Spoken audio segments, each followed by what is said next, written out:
Android devices. While you download, make sure you rate and leave a comment. Both apps are absolutely free. Zingo TV is available on Google Chromecast, Amazon Fire TV sticks, Roku sticks, and also on all smart TVs 2016 forward. Now, on Candid Frank Live, joining me is Aaron William Freeland. Aaron, how you doing, buddy? Doing well. How are you today, Frank? Well, I don't know. The better half is having a COVID test, so I'm waiting with bated breath, and she's ready to leave the hospital right now, but I can't go to the hospital and get her just yet. I have to wait a little bit, just a little bit. So once this is done, I'm going to race off to the hospital, and by then she's also going to have the answer of where she stands COVID wise. And this is Perfect. going to it's going to put a monkey wrench on the new family member coming home if that Did you happens. adopt? Yep. Awesome. Yeah, we've got a new dog coming from a breeder, referred to as retired. She's done her duty as a mommy. I think three sets of she's bred twice, three times, and now the mother owner, however you want to refer to, of the breeding company, was looking for a family with a dog. Didn't want to send her somewhere where she was alone, and I happened to call her. Ironies of ironies, and I mean, I called to ask because it was a phone number that I found on the internet. A lot of them are just emails. This was a phone number. You didn't think this was going to be a long story, did you? You shouldn't have asked. And anyway, so it's a good story though. It's a nice story. Very brokenhearted because Cuddles, our baby, the Boo Boo's our oldest, is the mother of Cuddles. Cuddles passed away, so the daughter passed away. So when that happened, within 24 hours, I started looking for something new. You really don't know how much pain somebody's in when it comes to something like that. They mask it really well, but you can assume that they're in pain. So I assumed she was in pain. So I said, I'm going to look for another dog. So I looked. And then one phone number just popped up and I gave the phone a call. They said they don't do Shih Tzus. That's all that we do in this house is Shih Tzus. Mhm. So I said, I know you don't do Shih Tzus, but my girlfriend just lost her dog, and we're just wondering if you have any connections, because it's very difficult to find a dog up this way. Doesn't she call me back within less than an hour? And she says, well, it just so happens I have a dog that I'm putting into retirement, and it's a 5-year-old Shih Tzu that looks just like the dog we have.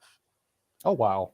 If that doesn't do it, the other dog, its sister, looks just like our other dog that passed away. Stubby leg, wiry. It's not like the nice long hair that Shih Tzus have.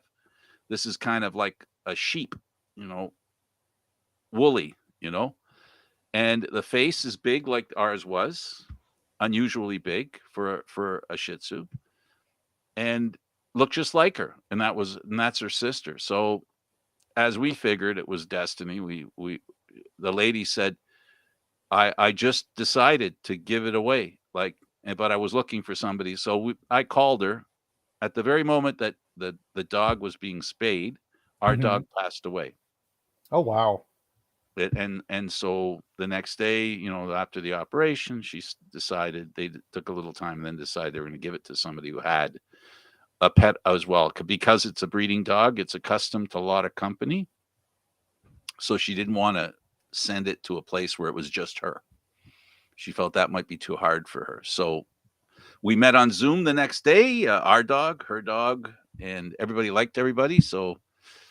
But we have to wait because she wants to hold on to the dog for a couple of weeks to make sure there's no infection, and the dog is okay before she gives her to us. So we're scheduled to pick the dog up on Tuesday, and depending on that COVID test, Maybe longer than that. Or you could be going solo. that I don't mind. Going solo, I don't mind, but it's too much to. I would not feel right. Um, I just wouldn't feel right. These people are doing something very kind and very generous, and we're grateful. And it's important to me that fate smiled on me, so I might as well. if I did something right, why change the direction right now? It all worked out for us. So a lot of times, pain and suffering can last, can endure, but sometimes, like she said in the email she sent me, sometimes a door closes and another door opens. So we're blessed with having another door open. And you know what it's like when you miss a pet, when a pet dies. It's a horrible experience. Mommy's over here every so often when she wakes up or she is not paying attention, not concentrating or distracted. She'll go around looking for her daughter and won't find her. She'll go into every room looking for her. And so it's even hard on the dog as well. So I'm glad it worked out the way it did. I'm very grateful and I'm very appreciative of the fact that it could have been worse, Aaron. And instead, we're blessed with maybe having another, this one here is 5. So she's not a puppy, but she's No, not but old. you'll at least get a good half dozen years out of it. So that's Maybe something. more, maybe more, maybe more. But anyway, that's where that's it. So thanks for putting up for those of you. Thanks for listening to that story. But I think it's a good story, and it's the kind of thing that we all hope when we run into tragedy that we want for our friends and stuff. And I know, animals don't last forever. I've heard that, and I've heard that over and over again. Anyway, let's get to some interesting news. The Maple Leafs. Let's start with the fact that they beat the Capitals. This is quite nice. The Leafs have actually handed the Capitals their 6th consecutive home loss, 5-3. That was a fun game to watch. I'll tell you. I know that Peter Laviolette wasn't happy about the game itself. This was their 3rd consecutive game in regulation and 6th in a row that they'd lost at home. So the dynamic trio were at it again. Matthews, Marner, and Bunting. They're actually rapidly making a case for themselves as one of the best lines in hockey right now, just based on the way that they've been scoring and going back and forth.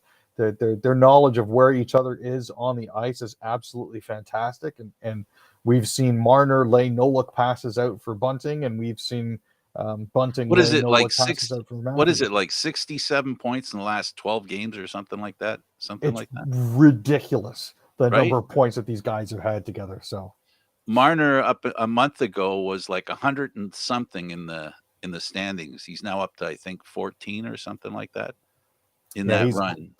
He's absolutely jumped up the standings. It's been fantastic to see. So yeah, no, it's one of those things where when something starts to click, it really starts to click. Absolutely, and good for them. Speaking of clicking, well, in this case, unclicking, the goaltending isn't anything to write home about. There were positives in the 10-7 win, but there were also concerns identified. Jack Campbell is, and let's remember this before I let you go through yours. I want to remind Leaf fans. The rest of you don't care about the Leafs, so I understand that.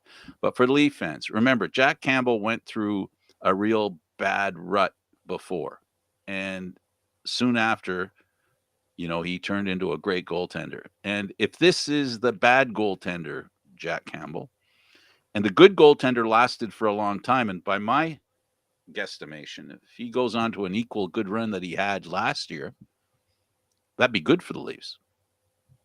Well, here's something to consider. In the lead up to the All-Star break and in the lead up to January 1st, Jack Campbell was, I believe, 12-3-1 with a 927 save percentage. After January 1st, he's 11-4-3, and he's sitting at an 893. Ouch. But the number of wins is almost exactly the same between pre-December and post-December. So he's been So playing, I guess he doesn't make any impact. he's been playing not that well, but his deficiencies have been covered by the fact that the Leafs are an absolute wagon and can score at will. So they can outscore their mistakes. They can outscore their mistakes. But also, in fairness to Campbell, and let's keep this in mind, there's a bit of the Grant Fuhr thing going on too. Where he has, even in the bad games that he's played, if you want to call them bad, he's come up with some pretty good saves. Yeah. No, and it's not like he's been whiffing or anything like that. There were a couple questionable goals in the Detroit game. I'll be fair. Everybody has those that they like back, but It But a wasn't lot of them absolutely were ones shambolic. where I'm sorry, I didn't mean to come over. No, go ahead. Okay, but a lot of them were also ones that deflections. How many times players are left alone in the slot? A big league score.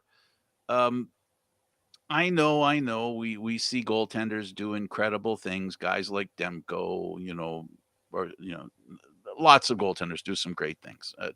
But you know what? Every goaltender also has a limited amount of ability to make a save if the offensive player, has any opportunity to shoot for an opening. That's the thing, right? And if a player can take the time to shoot for an opening and has the adequate amount of time, not too much, not too little, they can find the net, and no goaltender is going to stop it. And there were those kinds of goals that were scored against him. You're going to get the Leaf fans, the Anderson thing, every goalie that's been in Toronto, has never been good the whole time they've been with the team. I can remember them howling at Grand Fuhr, even Cujo. They all were on Felix Potvin. You can go with every great goaltender the Leafs have had. They have not been. I can go back a little further, but I'd be testing your memory that you don't have. Johnny Bauer, Terry Sawchuk. They all every Bonnie Leaf great. LaRocque, Peter Ing, Absolutely. Mike Well, Palmetier, Steve Palmetier's St. a good one. Croix. LaRocque, I don't know about that one, but okay. The point being, and I'm sorry, folks, we're going down memory lane, but the fact is, memory lane does teach us something that I have yet to see a goaltender wearing blue and white and the maple leaf on his chest that has had a complete 100% all the time satisfaction with the fans. Now, I want to make that clear. I want to underline that. The fans. As far as the team's concerned, they're a little more tolerant because they're more realistic. This is entirely true. Right? The fans aren't that realistic. Okay, the Montreal Canadiens have been playing some really good hockey, but their last game wasn't so hot. But I got to tell you, San Luis done a pretty good job there. Yeah, I actually found it interesting, and this raised an interesting question for me. In their last game, this is the first time the Habs and Jets have played since Scheifele laid out Josh Anderson when he was going for that empty net goal there. My question for you is, sure, I understand that everybody mocks the Maple Leafs for losing to a Zamboni driver 6-4. However, if you're a Stanley Cup contending team like Winnipeg claims to be, how do you give up 4 goals in a row to the second to last place Montreal Canadiens? How does that happen? Well, and also when you're ahead 4-0 to begin with. Yeah, like right? Giving up 4 goals to get tied 4-4 and then finally winning 8-4. Congratulations, you won 8-4, but you still gave up 4 unanswered goals to the Habs. Come on, boys. Well, you know what? In all seriousness, Aaron, they scored another 4 goals, 1-8-4. So, they did what they needed to do, but Hellebuck has proven not to be the unbeatable goaltender that he has been in the past. So, and he as well. We can, just take what I said about Campbell and just put in Hellebuck's name. He's had insert bad goalie name here. They've all had Yeah. rough patches. Yeah, it's all the same story, and sometimes fans are just a little too. Look, our job is that we don't have a job, so all we have to worry about is just opening our mouths, and there's no accountability for us. It's not like what we have to say. Well, maybe in the position we're in, people can make fun of us because we say stuff. I get that, but even with fans, you go on a web page and you watch the inane discussions that take place. The point is, the Winnipeg Jets need their goaltenders to play well. They need their stars to play well because they're out of the playoffs. And if they want to be in the playoffs, they're going to have to. We talked about this so far, and we'll keep talking about it. They need to play some good hockey consistently, or they won't make the playoffs. No, it's definitely true, and it's all what they do from here that really matters. From now until the end of the season, every team is under the gun. So we'll see. The Ottawa Senators lose to Tampa Bay. Point has a goal, 3 assists. This is not a surprise, but Ottawa plays very well. This was probably one of their worst games they played in recent memory. And even then, their first period was good. It was their second and third that left little to be desired, but it's still fun and entertaining hockey to watch.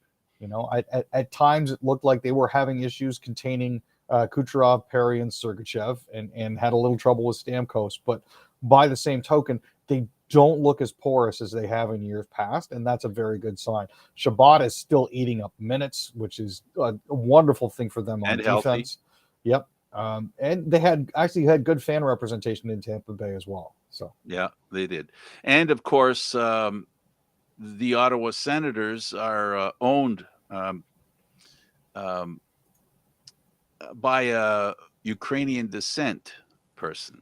Um, and the owner, whom I worked for, Eugene Melnick, is going to ensure that the Ukrainian anthem is played at every home game in Ottawa until the rest of the season. Aaron, what do you think of that?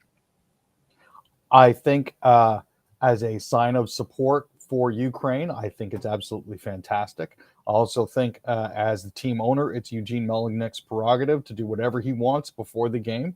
More power to him. I certainly am not in disagreement with that. The Winnipeg Jets had the Ukrainian national anthem sung before their game against the Habs as well. So I'm all on board with this. As a way to support a country that has been unjustly invaded by Russia. I'm on board. Yeah, I know. I find myself a little bit flummoxed when I read some people who are totally siding with Russia, and I'm asking myself, okay, you think a country has the right to be angry with another country? There are no there's no exchange of any kind of fire, and then you go in there and start dropping bombs on hospitals and stuff, and people can still support the Russians in this. I'm disappointed in that because the bottom line is when it comes to that kind of stuff, I think it's important to note that every country makes mistakes because countries are like people, Aaron. But the question is, can that country be held accountable? And people say, well, the US did this. The thing is, that president can be removed. And if what he did is horrendous and unacceptable, he will be removed. That won't happen in Russia because they have a king in charge. He's called a president, but he's not a political leader. He's a leader of a junta. That's what he is. He is in charge and nobody can make him accountable. And that's what makes him different. And that's why it's important that Eugene Melnick and other people, you, me, and everybody else, understands why we have to keep talking about this and why we have to keep people realizing that these are children that are being killed. So this isn't just, so sorry for that little interruption, but I No, feel in an interesting twist on this, Frank, actually, there is a Russian mogul by the name of Alex Konyanikhin who's placed a $1 million bounty on Vladimir Putin, calling for his arrest. Yes. I promise to pay $1 million to the officer or officers who, complying with their constitutional duty, arrest Putin as a war criminal under Russian and international laws. Putin is not the Russian president, as he came to power as a result of a special operation of blowing up apartment buildings in Russia and violated the constitution by eliminating free elections and murdering his opponents. As an ethnic Russian and a Russian citizen, I see it as my moral duty to facilitate the denazification of Russia. I will continue my assistance to Ukraine in its heroic efforts to withstand the onslaught of Putin's horde. His original post featuring a Dead or Alive poster has been removed by Facebook. But according to the Jerusalem Post, Konyanikhin controls over 100 companies worth approximately $300 million. Regards, leave my money alone. Thank you very much. I'm on your side. I'm on your side. Leave my bank account alone. Calgary Flames, Markstrom. We talk about him every week, sometimes twice a week. And you know what? He's the Energizer Bunny, man, for the Calgary Flames. I mean, Calgary now has won 12 of their past 13 games. They just finished a back-to-back sweep of Minnesota, beating them 5-1. This is actually Minnesota's fourth straight loss right now. So what seemed to be promising for the Wild just a few weeks ago is starting to take a bit of a tumble as it currently stands. When it comes to a playoff spot, Minnesota is barely hanging on. They're currently third in the Central Division with 65 points, just ahead of Nashville and Edmonton with 64 and 63 respectively. Being only in Canada, can be a problem, especially for the Wild. They haven't had much luck in Canada. No, it's been a rather interesting road trip too. I think they go Calgary, Ottawa, Montreal, Vancouver, I think, which is a And they weird did way to do a Toronto, road trip. and they did Toronto, Yep. right? So And Montreal, for that matter. I believe they made Montreal. They did Montreal too earlier.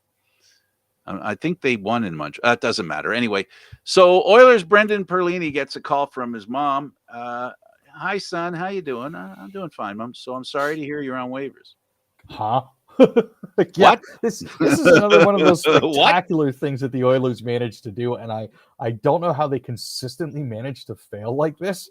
But Brandon Perlini found out that he had been waived because his mother saw it on Twitter. So, yeah, and one of those things where, you know, there's so many things that the Oilers could be doing to help themselves, but they're just not. Goodness gracious. Oilers beat Flyers 3-0. So McDavid and Draisaitl came through again for the Oilers, helping power them past the Flyers 3-0.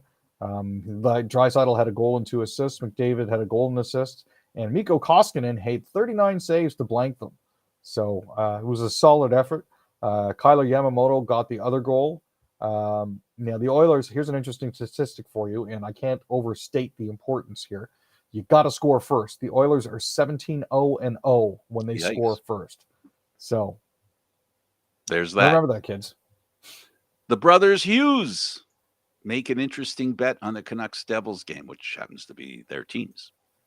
Yes. So in the last game that the Jack and Quinn played against each other, this was on Monday night. They made a bet because they both own a house together. So whoever won got to pick with painting that would go in the main living room. Oh, jeez. So they've been going back and forth for a while now on this, but as it stands, Quinn was held pointless and received a -2 rating.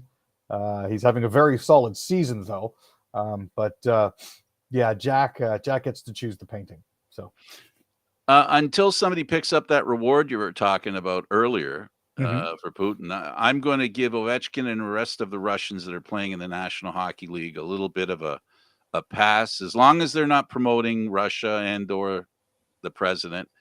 Their neutrality at this point is justified in my mind, because we know that guy, as Biden has said, is a killer, and you don't want to give him any reason to give your family, your friends back home any problems. And I can understand that. Let's remember that, folks. Okay. These players have family, and half of what they say can be interpreted in a way that could make their lives miserable. Yeah, my final thoughts on this as we get down to the end here, Frank, is just that they are human. They do have families. While they may have supported him in the past, they may not necessarily still support him now. They do at least deserve the benefit of the doubt and some peace. Yeah, we needn't be draconian about this, and that's the part that I think that's so horrible. The Paralympics. Yeah, we finally got our flag bearers for the Paralympics. It's going to be one of our curlers and one of our hockey players. So it's going to be Forrest, who's competing in her 4th consecutive games. She won gold at the first 2, but is looking to get a medal better than bronze. And hockey player Westlake, who's a sledge hockey player. So Raptors doing great. Major League Baseball loses its first 2 series, so their first week. Yeah, and in other news, Cain Velasquez, ex-UFC champ, was arrested for attempted murder after a Bay Area shooting. The person shot survived. From what I understand, they're okay. Yeah, I think that covers it, Frank. Yeah, I think it does too. Aaron, a pleasure. Always, Frank. Thank you for being here. Thank you for having me. I'm Candid Frank Stanisci. Thank you for watching Candid Frank Live, Aaron. Mondays and Wednesdays and Fridays at 6. This show can also be heard on the Spanglish World Radio Network. For Candid Frank Live, other news, entertainment, and sports programming we offer, please check out SpanglishWorld.ca. Spanglish World. Watch it, hear it, read it, download it, and live it. Thank you for watching. Ciao for now.